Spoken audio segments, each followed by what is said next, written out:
যেদিন তোমরা চলে যাবে তোমাদের অন্ধকার বাসবাগানে কবরে রেখে আসা হবে।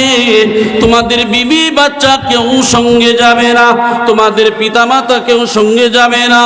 আল্লাহ পাক রব্বুল আলামিন জানিয়ে দিলেন ওয়া নাহশুরুহুম ইয়াউমাল কিয়ামাতি আলা উজুহিহিম উমিয়াও বুকমান সুম্মান মাআহুম জাহান্নাম কুল্লামা খাবাত জিদনাহুম সাঈরা।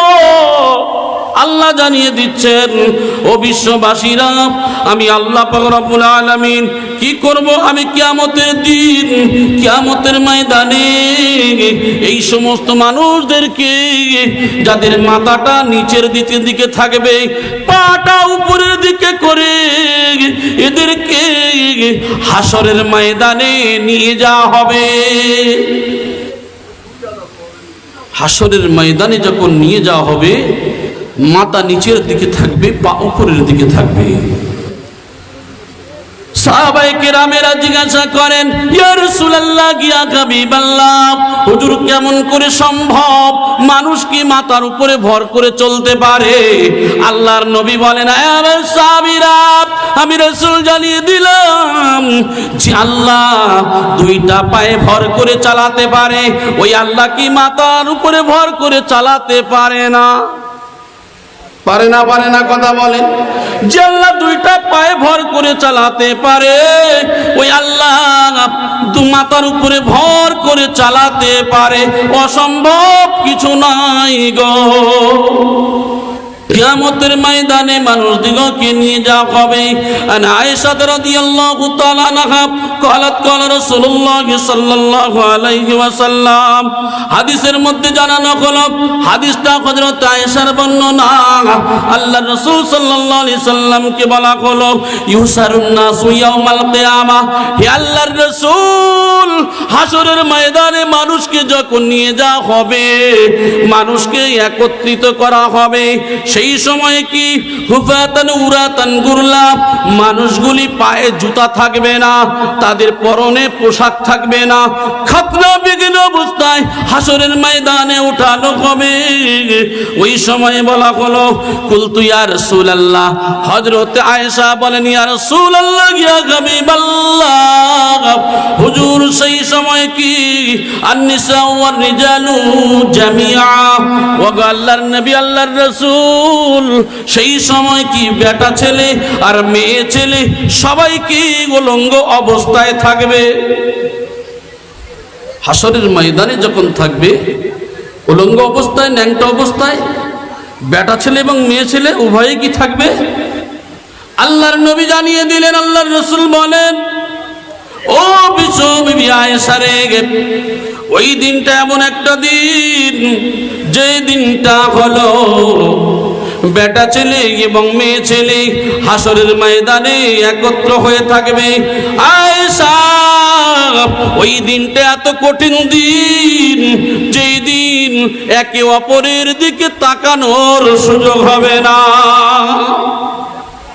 হাসরের ময়দানটা কেমন কঠিন, হাসরের ময়দানটা এত কঠিন, যেদিন সূর্য মাথার উপরে আসবে, ওই সূর্যের তাপ একটা মুখ দিয়ে নয়, 12টা মুখ দিয়ে যেদিন তাপ দেবে, সূর্যের ওই যে তাপটা একটা মুখ দিয়ে 930 কোটি মাইল দূর থেকে যে সূর্যের তাপ দেয়, ওই তাপে আমরা এসি ব্যবহার করি, এয়ার কন্ডিশন ঘর ব্যবহার করি, ফ্রিজের পানি ব্যবহার করি।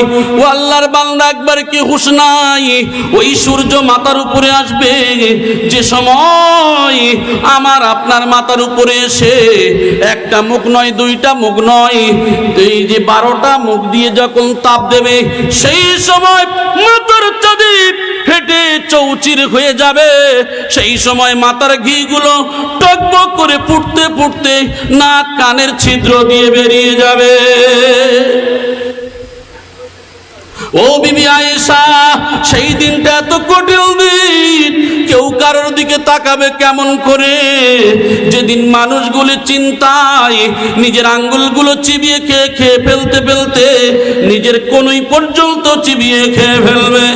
ও বিবি আয়েশা, ওই দিনটা এত কঠিন দিন, মানুষ মানুষের দিকে কেমন করে তাকাবে, নিজের চিন্তা ইয়া নফসি করতে করতে এত ঘাম ঝরবে, এত ঘাম ঝরবে, 50,000 বছর মানুষগুলি দাঁড়িয়ে থাকবে ঘাম ঝরতে ঝরতে ঝরতে ঝরতে, যে কারোর কোমর পর্যন্ত, কারোর আপনার টাকনু পর্যন্ত, হাঁটু পর্যন্ত, কোমর পর্যন্ত, কান্দা পর্যন্ত, কান পর্যন্ত, কেউ ঘামের সাগরে হাবুডুবু খেতে থাকবে।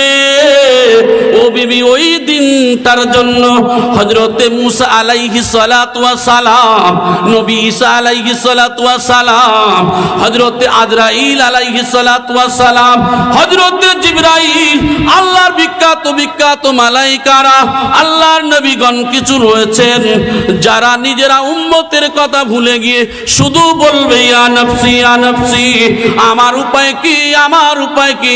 সেই দিনটা কত কঠিন,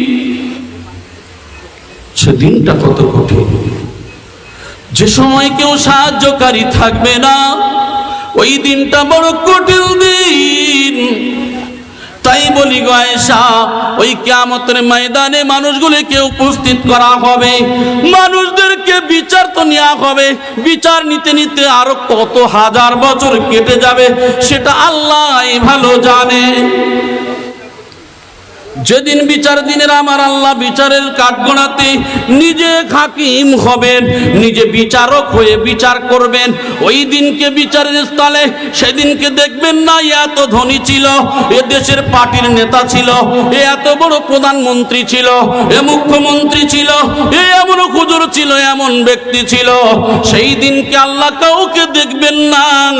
আল্লাহ সেদিনকে বিচারের দিবসে নিজে কাঠগড়ার উপরে মানুষকে এক একজন করে তুলবে, আর নিজে বসে বসে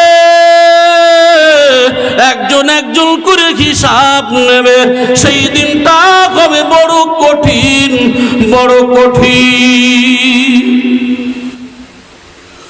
ও আমার ভাই জানেরা, আমি আপনাদের হাতে ধরে বলি, পায়ে ধরে বলি, তাই বলা হলো মানুষ যখন মারা যাবে, মানুষ মারা যাওয়ার পরে দুনিয়ায় যখন থাকে, মানুষ নামাজ পড়ে না, মানুষ রোজা রাখে না, যাকাত দেয় না, হজ করে না, মানুষ মৃত্যুর ভয় পর্যন্ত করে না।